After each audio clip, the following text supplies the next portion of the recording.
శ్రీమాత్రే నమ. జయ గురు దత్తాత్రేయ నమ. ఈ వీడియోలో మనం మిథున రాశి వారికి వారి యొక్క దశలు, అంతర్దశల్లో, జీవన విధానంలో ఎప్పుడు సక్సెస్ వస్తుంది, ఏ వయసులో జాగ్రత్తగా ఉండాలి అన్న విషయాన్ని మనం పరిశీలిద్దాం. ఒకే రాశిలో, ఒకే లగ్నంలో జన్మించిన వారి యొక్క జీవితం అందరిది ఒకే విధంగా ఉండదు. దానికి కారణం ఏంటంటే ఒకే రాశిలో 3 నక్షత్రాలు 9 పాదాలు ఉండడం జరుగుతూ ఉంటుంది. ఆ కారణం వల్ల ఒకే రాశిలో జన్మించినప్పుడు కూడా వారి జీవన విధానం, వృత్తి వ్యవహారాలు, వివాహ విషయాలు డిఫరెంట్గా ఉండడం జరుగుతూ ఉంటుంది. మరి ఇప్పుడు ఈ రాశిలో మృగశిర, ఆరుద్ర, పునర్వసు, మృగశిర నక్షత్రానికి ఈ నక్షత్రంలో జన్మించిన వారు జీవితంలో ప్రతి విషయాన్ని కొత్తగా ప్రయత్నం చేయాలని, కొత్త వాటి కోసం అన్వేషిస్తూ ఉంటారు. ఎప్పుడు వారు ఇంప్రూవ్మెంట్ కోసం ఆలోచిస్తూ ఉంటారు. వీరి యొక్క దశ కుజ మహాదశతో స్టార్ట్ అవుతుంది. సుమారుగా 3.5 సంవత్సరాల నుంచి 6 నెలలు కూడా ఉండొచ్చు. బాల్యం అది దశ కాబట్టి దాని తర్వాత వచ్చే 2వ దశ ఎవరికన్నా విద్యా సంబంధించిన విషయాలు 2వ దశను బట్టి చెప్పడం జరుగుతుంది. అతను బాల్యం ఏ విధంగా జరిగింది, కఠినంగా జరిగిందా, చాలా హ్యాపీగా ఉందన్నది జన్మ సమయంలో జరిగినటువంటి దశను బట్టి తెలుసుకుంటాం. ఇప్పుడు 2వ దశ రాహు దశ. ఇది మోస్ట్ అడ్వాన్స్డ్గా ఉన్నటువంటి మిథున రాశిలో ఉన్నటువంటి ఆరుద్ర నక్షత్రం. ఇది శివుని అంశకు సంబంధించింది కనుక వీళ్ళ జీవితం కూడా చాలా స్ట్రగుల్సమ్గా, రకరకాల ఆలోచనలు, అలవాట్లతో జీవితం సాగడం జరుగుతూ ఉంటుంది. వీరిపైన సరైనటువంటి క్రమశిక్షణ లేనప్పుడు అస్తవ్యస్తంగా సాగి, అంటే ఇంచుమించుగా ఎడ్యుకేషన్ అంతా ఇదే కదా, 21 అనుకుందాం, ఇంటర్మీడియట్ టు డిగ్రీ వరకు అదే జరుగుతుంది. కాబట్టి ఏదో మొక్కుబడిగా చదువుకోవడం, ఇంట్లో ఏదో అబద్ధాలు చెప్పి చదువుతున్నట్టు బిల్డప్ ఇచ్చి కాలక్షేపం చేయడం జరుగుతూ ఉంటుంది. అందువల్ల 21, 22 దాకా వీళ్ళ జీవితం ఒక గమ్యం లేనట్టు నడుస్తూ ఉంటుంది. దాని తర్వాత వచ్చే గురు మహాదశ వీళ్ళ జీవితాన్ని, అప్పటిదాకా ఉన్నటువంటి జీవితాన్ని సంపూర్ణంగా స్వస్తి పలికి, అంటే 23 నుంచి 39వ సంవత్సరం మధ్యలో చాలా వరకు జీవితంలో సెటిల్ అయి, అదే వివాహం, అది సంతానం అన్నీ జరిగి ఇంచుమించుగా 39వ సంవత్సరం నాటికి బాగా సెటిల్ అయి, దాని తర్వాత వచ్చే శని మహాదశ ఈ రాశి వారిని ఇంకా అభివృద్ధికరంగా తీసుకెళ్తూ ఉంటుంది. చాలా ఈజీగా, చాలా తొందరగా ధనం సంపాదించే వాళ్ళు ఈ మృగశిర నక్షత్రం మిథున రాశి వారు. అయితే ఏంటంటే చాలామంది జీవితాలు 22, 23 సంవత్సరాల లోపల స్పాయిల్ అవ్వడం జరుగుతుంటుంది. విద్య మధ్యలో ఆగిపోవడం, రకరకాల ఎఫైర్స్, యావిగేషన్తో పాడవుతుంది. సరైనటువంటి క్రమశిక్షణ ఉంటే వీళ్ళు చాలా తొందరగా సెటిల్ అవుతారు. బట్ ఏదైనా వీళ్ళ యొక్క బ్యాడ్ పీరియడ్ అన్నది ఈ బాల్యంలో ఉంటుంది. దాని తర్వాత వచ్చిందంతా కూడా అదృష్టంగానే వీళ్ళు భావించవచ్చు.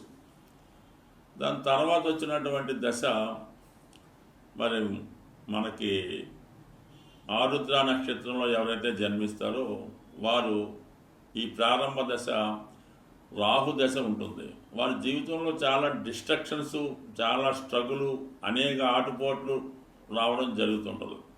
చిన్నతనంలోనే దగ్గర బంధువులను కోల్పోవడం జరుగుతూ ఉంటుంది.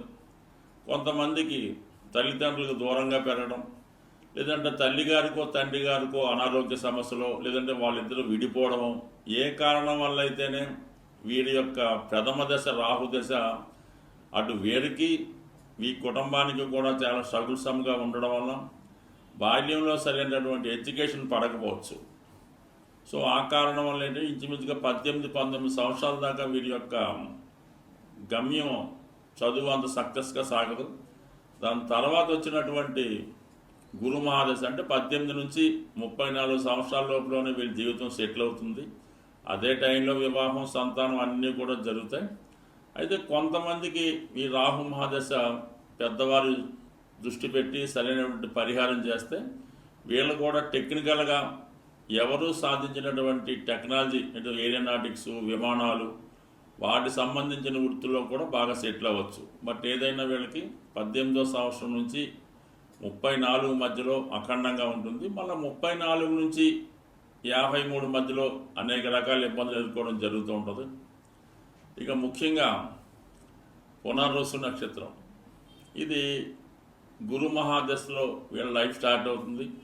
అందుకని అప్పటిదాకా చాలా ఉన్నతంగా ఉండి అప్పుడప్పుడే కొద్దిగా స్ట్రగుల్ పడుతున్నటువంటి కుటుంబంలో వీళ్ళు జన్మిస్తారు.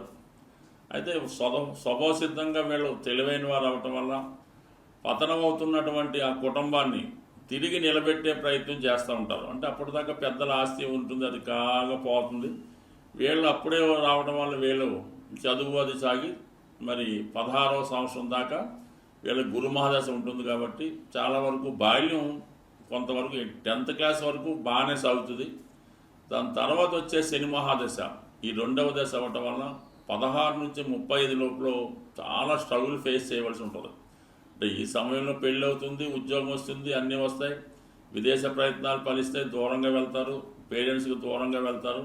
అయినప్పటికి కూడా ఏదో ఒక అసంతృప్తి వీళ్ళ జీవితంలో సాగుతూ కష్టపడుతూనే వీళ్ళ జీవితం మరి సాగించే అవకాశం. 35 సంవత్సరం లోపల అనుభవపూర్వకంగా సెటిల్ అవుతారు. దాని తర్వాత వచ్చినటువంటి బుధ మహాదశ అంటే 35 నుంచి 52 సంవత్సరాల లోపల చాలా అఖండ రాజయోగం ఈ రాశి వారికి, ఈ పునర్వసు నక్షత్రం వారికి రావడం జరుగుతుంది. బట్ వీళ్ళు కూడా బాల్యంలో ఇబ్బంది పడడం జరుగుతూ ఉంటుంది. ఏదైనా 30 సంవత్సరాల వరకు కష్టాలు ఉంటాయి, దాని తర్వాత చాలా అనుకూలంగా ఉంటుంది ఈ రాశి వారికి.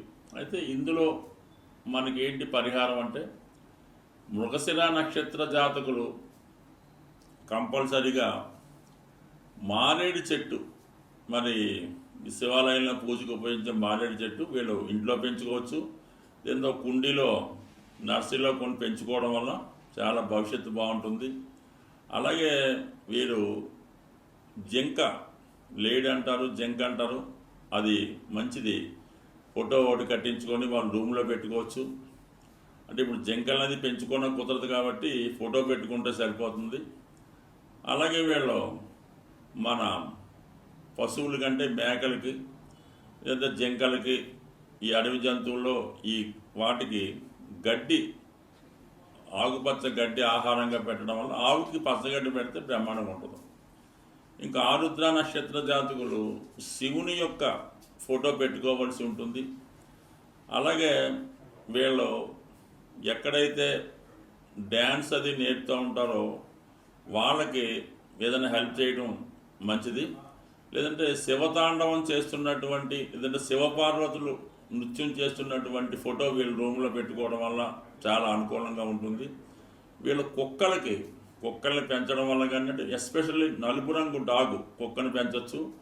నలుపు రంగు కుక్కలకి ఆహారం వేయడం వల్ల, కాలభైరవుణ్ణి సేవించడం వల్ల వీరికి జీవితంలో ఎటువంటి కష్టాలు రాకుండా ఉంటాయి. అంటే వీళ్ళు కాలభైరవ దేవాలయం ఏదన్నా ఉంటే శివాలయంలో ఉన్న, కాశీక్షేత్రంలో దర్శించిన బ్రహ్మాండంగా వీళ్ళు కాలభైరవుని పూజిస్తే అనుకూలంగా ఉంటుంది.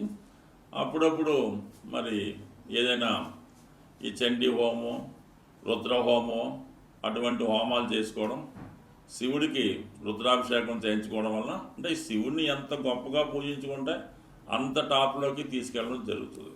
ఇంకా పునర్వసు నక్షత్ర జాతకులు శ్రీరామ పట్టాభిషేకం ఫోటోని రూమ్లో పెట్టుకోవాల్సి ఉంటుంది. శ్రీరామనవమి కళ్యాణంలో పాల్గొనడం, వీలైతే భద్రాచలం దర్శించడం, అలాగే వీళ్ళు ఎక్కువగా ఆంజనేయ స్వామిని పూజించడం వల్ల, శనివారం రోజు హనుమాన్ ఆలయం దర్శించి తమలపాకులు సింధూరంతో పూజ చేయడం వల్ల ఉద్యోగపరంగా అభివృద్ధి వస్తుంది. అంటే ఇది శ్రీరాముడి నక్షత్రం, శ్రీరాముడు అంతటి వాడికి హనుమాన్ సహాయం దొరికింది. అందుకని మీరు ఆంజనేయ స్వామిని పూజించుకోవడం వల్ల కంపల్సరీగా మీకు జీవితంలో గొప్ప యోగం లభించే అవకాశం ఉంది. స్వస్తి.